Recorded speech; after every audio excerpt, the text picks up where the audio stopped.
Hello students, आज हम start कर रहे हैं अपना पीपीसी का फर्स्ट चैप्टर का second part. Investment opportunity chapter कर रहे थे ना हम, तो उसका हम कर रहे हैं सेकंड पार्ट। हमने लास्ट क्या डिस्कस किया था? मीनिंग, स्कोप और उसके टाइप्स, कि भाई इन्वेस्टमेंट कितने टाइप्स की होती है। तो आज हम क्या डिस्कस करेंगे? आज हम पहले डिस्कस करेंगे features of capital investment. Capital investment वही होती है ना, प्रोजेक्ट का ही दूसरा नाम होता है ये, कि भाई कैपिटल इन्वेस्टमेंट के फीचर्स क्या क्या होते हैं। 5 फीचर्स होते हैं इसके। वैसे तो आप फर्दर पॉइंट देखो, एग्ज़ाम में आप ज़्यादा पॉइंट्स भी बना सकते हो, इट डिपेंड्स ऑन यू। तो बेसिक इसके 5 पॉइंट होते हैं: future based, irreversible, uncertainty, measurement problem, huge amount. अब हमें वन बाय वन इन सबको डिस्कस करना है। सबसे पहले हम क्या डिस्कस करेंगे? Future based. देखो, जो भी कैपिटल इन्वेस्टमेंट होती है वो हमेशा फ्यूचर बेस्ड होती है, क्योंकि अगर आप कहीं पैसा इन्वेस्ट कर रहे हो, क्योंकि ये इतना थोड़ा अमाउंट तो है नहीं कि भाई आपने इसे इन्वेस्ट किया तो भाई आज कल में ही आप इसे इन्वेस्ट कर दोगे। ये हमेशा फ्यूचर बेस्ड होता है। जैसे मान लो, अगर आप कोई मशीनरी भी लेते हो, ठीक है, तो आपने ये तो नहीं सोचा कि ये मशीनरी कल अच्छी चलेगी, परसों देखते हैं नहीं चलेगी तो बेच देंगे। ऐसा तो नहीं होता। आप इसे फ्यूचर में बेस्ड, ये फ्यूचर बेस्ड होता है। आप इसे फ्यूचर के लिए सोच के चलते हो कि हाँ भाई फ्यूचर के लिए ले रहा हूँ, कम से कम इस मशीनरी को 10 ईयर्स 15 ईयर्स तो निकालने चाहिए ना, कि ये अपना अमाउंट तो कवर अप करे। तो जो भी कैपिटल इन्वेस्टमेंट होती है वो हमेशा क्या होती है? वो हमेशा फ्यूचर बेस्ड होती है। ठीक है। सेकंड पॉइंट होता है इरिवर्सिबल। देखो, जैसे मैंने आपको एक एसेट का एग्जांपल दिया या एक मशीनरी का एग्जांपल दिया, तो उसी से ये पॉइंट भी क्लियर होता है कि इरिवर्सिबल। अगर आपने एक बार किसी एसेट में पैसा लगा दिया, ठीक है, आपने अपना कैपिटल जो था वो वहाँ इन्वेस्ट कर दिया, तो क्या आप उसे चेंज कर सकते हो? नहीं कर सकते ना। अगर आपने वहाँ 10 लाख 15 लाख लगा दिए, तो उसके बाद ये तो नहीं है कि आप उसे चेंज कर दोगे। अगर आपको सही नहीं लगा, जैसे आज इन्वेस्ट करे, कल आपको सही नहीं लगा, आपको लग रहा चेंज कर देती हूँ, तो ऐसा पॉसिबल तो नहीं है। तो ये क्या होगा? ये इरिवर्सिबल होगा, ये चेंजेबल नहीं होता, ये इरिवर्सिबल हो गया। अगर एक बार लगा दिए तो आप उसे दोबारा नहीं छेड़ सकते। ठीक है, काफ़ी टाइम तक तो बिल्कुल भी नहीं। उसके बाद आता है अनसर्टेनिटी। जो कैपिटल इन्वेस्टमेंट होता है ये क्या होता है? ये अनसर्टेनिटी बेस्ड होता है। अनसर्टेनिटी बेस्ड कैसे? क्या पता वो चीज़ आपको प्रॉफिट दे या ना दे। क्योंकि देखो, आपने +1 से सुना है अनसर्टेन वर्ड्स, हम +1 से सुनते आ रहे हैं कि भाई uncertain, future is uncertain, future is uncertain. और हमने इसका सबसे पहले फीचर किया भी यही है कि भाई इट बेस्ड ऑन फ्यूचर। तो जब हमें फ्यूचर का कुछ पता ही नहीं है, तो आप कैपिटल इन्वेस्टमेंट को कैसे बोल दोगे कुछ? तो आप उसे भी कुछ नहीं बोल सकते, तो वो भी अनसर्टेन है। आने वाले टाइम में वो आपको प्रॉफिट भी दे सकता है और आने वाले टाइम में वो आपको लॉस भी दे सकता है। तो इट डिपेंड्स अपॉन टाइम। ठीक है। तो ये क्या बोलता है कि जो कैपिटल इन्वेस्टमेंट होता है ये अनसर्टेन होता है, इसका कोई टाइम फिक्स नहीं होता। उसके बाद फोर्थ पॉइंट आता है मेजरमेंट प्रॉब्लम। मेजरमेंट प्रॉब्लम तो होती है, कई बार क्या होता है किसी एसेट का प्राइस बढ़ जाता है आने वाले टाइम में, और कई बार क्या होता है उसी एसेट का प्राइस कम हो जाता है। तो जो आपने कैपिटल इन्वेस्ट करी थी, तो आप उसका जो अमाउंट आपको मेज़र करना है ना, आप वो अमाउंट उसका मेज़र नहीं कर पाते। ये इसकी बहुत बड़ी प्रॉब्लम होती है। तो क्या होता है, जो भी हमारा कैपिटल इन्वेस्टमेंट होता है, यहाँ पे क्या दिक्कत आती है? Measurement problem. आप उसके पैसे को मेज़र नहीं कर सकते। शायद आने वाले टाइम में जो आपने एसेट ली थी उसकी इतनी डिमांड ना हो और उसकी वैल्यू कम हो जाए, तो मेज़र करने में दिक्कत आएगी ना। और क्या पता आने वाले टाइम में उसी एसेट की वैल्यू इतनी ज़्यादा इंक्रीज़ हो जाए, तो क्या होगा? वहाँ पे आपको मेज़रमेंट प्रॉब्लम फेस करनी पड़ती है।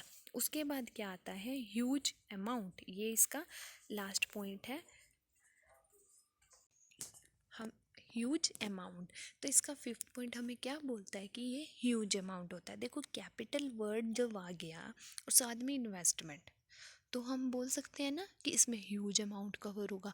तो ये छोटे मोटे अमाउंट का तो नहीं हो सकता। तो इसमें क्या होता है, जो कैपिटल आप इन्वेस्टमेंट करते हो इसमें बहुत सारा अमाउंट होता है। ये नहीं है कि आप 5-7 हज़ार का, या चलो हज़ार भी नहीं कहते हम, 500-700 रुपये का आप इन्वेस्टमेंट करते हो। यहाँ क्या होता है, यहाँ बहुत बड़े अमाउंट का आप इन्वेस्ट करते हो। तो क्या बोल रहा है कि भाई जो भी आप यहाँ इन्वेस्ट करोगे वो क्या होगा, ह्यूज अमाउंट होगा, ज़्यादा अमाउंट होगा, कम अमाउंट नहीं होता।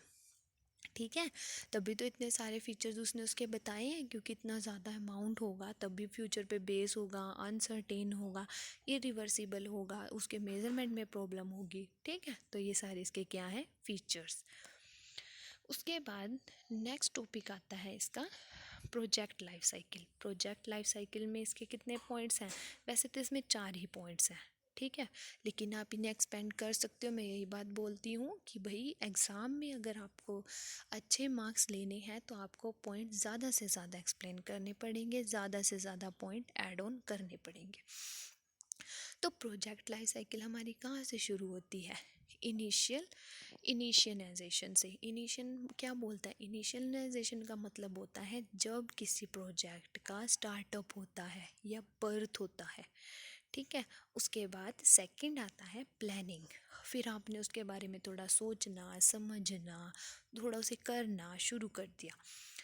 उसके बाद आता है एग्जीक्यूशन। अब आप जो सोच रहे थे, कर रहे थे, आपने उसे करना स्टार्ट कर दिया, इम्प्लीमेंट करना स्टार्ट कर दिया, लागू करने लग गए हो आप उस काम को। उसके बाद आता है क्लोजर। अब जो काम, जो प्रोजेक्ट आपने शुरू किया था, अगर आपको वहाँ से प्रॉफिट हो चुका है या ज़्यादा ही लॉस हो रहा है तो आप क्या करोगे, उस प्रोजेक्ट को बंद कर दोगे ना, तो वो होता है क्लोजर। हम क्या करेंगे, उस प्रोजेक्ट को बंद कर देंगे, क्लोज कर देंगे। ठीक है, तो यही चीज़ होती है जो बार बार चलती रहती है, क्योंकि साइकिल है ना, साइकिल तो हमेशा चलती रहती है, ये तो नहीं है कि कभी रुक जाएगी। तो ये साइकिल की तरीके से चलता रहता है। ठीक है, उसके बाद क्या बोलता है, अब हम इसके 1 बाय 1 सारे पॉइंट्स डिस्कस करेंगे।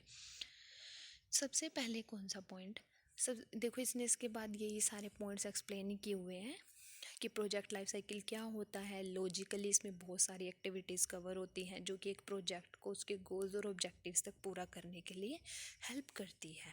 ठीक है, इसके स्कोप के बारे में बात करते हैं और इसके स्टेजेस को डिफाइन करते हैं। इनिशियलाइजेशन को ही इसका एक बर्थ फेज भी बोला जाता है, कि जब वो पैदा होता है, प्रोजेक्ट जब पैदा हुआ, उसके बाद वो कुछ फैक्टर से होके अगले फैक्टर्स तक जाता है, फिर वो प्लानिंग तक जाता है, देन वो एग्जीक्यूशन तक जाएगा, और फिर वो लास्ट पॉइंट पे आता है क्लोजर या एग्जिट, कि जहाँ से उसे निकलना है, बंद करना है। ठीक है, अब हम 1 बाय 1 इसके पॉइंट्स एक्सप्लेन करेंगे। सबसे पहले सबसे पहले आता है इनिशियलाइजेशन। इनिशियलाइजेशन जो होता है वो सबसे पहली स्टेज होती है। यहाँ क्या होगा, एक प्रोजेक्ट को आपने डिफ़ाइन किया है, मतलब आपने ना अभी उसके बारे में सोचना शुरू कर दिया है कि हाँ भाई मेरे को एक प्रोजेक्ट लगाना है और मुझे उससे इतना फ़ायदा चाहिए, मेरे को उससे इतने आउटपुट चाहिए, और आपने प्रोजेक्ट मैनेजर को अपॉइंट करना शुरू किया है ताकि वो टीम मेंबर्स को लेके आए जितनों की उन्हें स्किल्स और एक्सपीरियंस की ज़रूरत है। जो भी उसे मेथड चाहिए वो यहाँ पे लेके आएगा। यहाँ अभी सिर्फ उसका बर्थ हुआ है, ठीक है, ज़्यादा आगे नहीं जाना, सिर्फ बर्थ हुआ है ना। अभी मान के चलो कि छोटा बेबी पैदा हुआ है, तो आपके यहाँ प्रोजेक्ट का भी बर्थ हुआ है। उसके बाद आता है प्लानिंग। अब आपने क्या किया, प्लानिंग करना शुरू कर दिया। अब देखो, जब आपने क्या किया था, अभी आपने पीछे, हमने अभी उसका बर्थ हुआ था, बर्थ के बाद क्या सोचते हैं, बच्चे का नाम सोचते हैं। ठीक है, फिर वो थोड़ा बड़ा होता है, उसके स्कूल के बारे में सोचते हैं। तो अब ऐसे ही हमारा प्रोजेक्ट है, प्रोजेक्ट का बर्थ तो हो चुका है, अब हमें भी उसका नाम सोचना है, कैसे उसमें काम करना है, क्या करना है। ठीक है, तो सोचना तो पहले पड़ेगा ना, थिंकिंग बिफोर डूइंग। तो सेकंड फेज़ होती है, यहाँ हम उसे पूरे अच्छे से आइडेंटिफाई करते हैं और सारे के सारे उसके टास्क को असाइन करते हैं। ठीक है, जब तक वो प्रोजेक्ट कंप्लीट नहीं हो जाता। हमें यहाँ पे क्या करना है, हम उसके रिस्क को भी एनालाइज करेंगे कि भाई कौन कौन से रिस्क इसमें आ सकते हैं, क्योंकि सोच के तो चलना पड़ेगा। पहले ये तो नहीं है कि ना भाई हमें तो जाते ही प्रॉफिट हो जाएगा, ऐसा तो नहीं है। तो तो यहाँ क्या होगा, जब वो कंप्लीट हो जाए, अब आप यहाँ सारे के सारे उसके पॉइंट्स को एनालाइज करके चलते हो। इस प्रोसेस में ही आप अपने शेयर होल्डर, स्टेक होल्डर्स, उनको भी आइडेंटिफाई कर लेते हो, कौन से चैनल्स किसे किसको रिपोर्ट करनी है, वो सारे पॉइंट आप यहाँ लेके चलते हो, ठीक है। और अपने बिजनेस प्लान को आगे लेके जाओगे या अपने प्रोजेक्ट को आगे लेके जाओगे। उसके बाद आता है एग्जीक्यूशन। अब प्लानिंग तो कर लिया, अब ये तो नहीं है प्लानिंग करी और छोड़ दी। अब जैसे आपने एग्ज़ाम्स के लिए टाइम टेबल बनाया और पढ़ा है नहीं, तो क्या अच्छे मार्क्स आ जाएंगे? नहीं आएंगे ना। तो जो प्लानिंग करी है उसके अकॉर्डिंग आपको पढ़ना भी तो पड़ेगा। तो उसी के अकॉर्डिंग जो प्रोजेक्ट के रिगार्डिंग आपने सोचा है, प्लान्स बनाए हैं, अब उन्हें एग्जीक्यूट भी तो करो, लागू भी तो करो, ताकि क्या दे, वो आपको प्रॉफिट दे पाए। तो यहाँ क्या किया, जो भी आपने प्लान किया था आपने उसे एग्जीक्यूट कर दिया, मतलब इम्प्लीमेंट कर दिया कि भाई जो भी उसमें प्रॉब्लम्स आएंगी मैं उसे ऐसे दूर करूँगा, ठीक है। और जो भी आपको लगता है आप उसके अकॉर्डिंग अपने सिस्टम को डेवलप करते हो, जो आपको रिजल्ट्स आते हैं आप उन्हें स्पेसिफाई करते हो, ठीक है। टेस्टिंग कर रहे हो, रिव्यूज़ देख रहे हो कि भाई मेरे को कैसा रिस्पॉन्स मिल रहा है। उसके बाद क्या होगा, जब हमारा ये एग्जीक्यूशन का जो पॉइंट होगा, हमारा एग्जीक्यूशन हो चुका है, ठीक है, एग्जीक्यूट मैंने कर दिया। उसके बाद क्या होगा, हम कंट्रोलिंग करेंगे। कंट्रोलिंग में क्या, जो मैंने सोचा था क्या मेरे को उतना ही प्रॉफिट मिला है या नहीं मिला। अगर उसे ज़्यादा मिला है तब भी आप पॉइंट चेक करोगे, भाई क्यों ज़्यादा मिला है, ऐसा मैंने कितना अच्छा काम कर दिया कि मेरे को ज़्यादा में रिस्पॉन्स मिल गया। कम मिला है तो उसके पॉइंट देखोगे कि भाई कम क्यों मिला है, ऐसा मैंने क्या कमी रख दी अपने प्रोजेक्ट में कि मेरे को कम रिस्पॉन्स मिला है या मेरे को आउटपुट उतने नहीं मिल पाए हैं, ठीक है। जो भी आप देखोगे उन्हें मेज़र करोगे स्टैंडर्ड्स को। देन उसके बाद आप टेक करेक्टिव एक्शन, आप एक अपना करेक्टिव एक्शन लोगे कि जो प्रॉब्लम मेरी हो गई थी तो मैं उसे कैसे ठीक कर सकता हूँ, ठीक है। अब ये तो नहीं है कि भाई हाँ देख लिया अपना प्रोजेक्ट और उसे ऐसे ही छोड़ दिया, नहीं, हमें देखना है कि भाई क्यों आई ये प्रॉब्लम, अराइज ही क्यों हुई, और चलो अगर हो भी गई तो मैं उसे रिमूव कैसे करूँगा, ठीक है। यही फ़ायदा होता है कंट्रोलिंग का। जो प्लानिंग और कंट्रोलिंग होता है ना, ये मोस्ट इम्पॉर्टेंट पॉइंट्स होते हैं, क्योंकि अगर आपने देखा, अगर आप नेक्स्ट प्रोजेक्ट लेके आओगे तभी तो आप उसे अच्छे से लेके आ पाओगे ना। तो अगर आपको कोई कमी होगी आप कंट्रोलिंग से ही उस कमी को दूर कर पाओगे और नेक्स्ट प्लानिंग में उसे यूज़ कर पाओगे।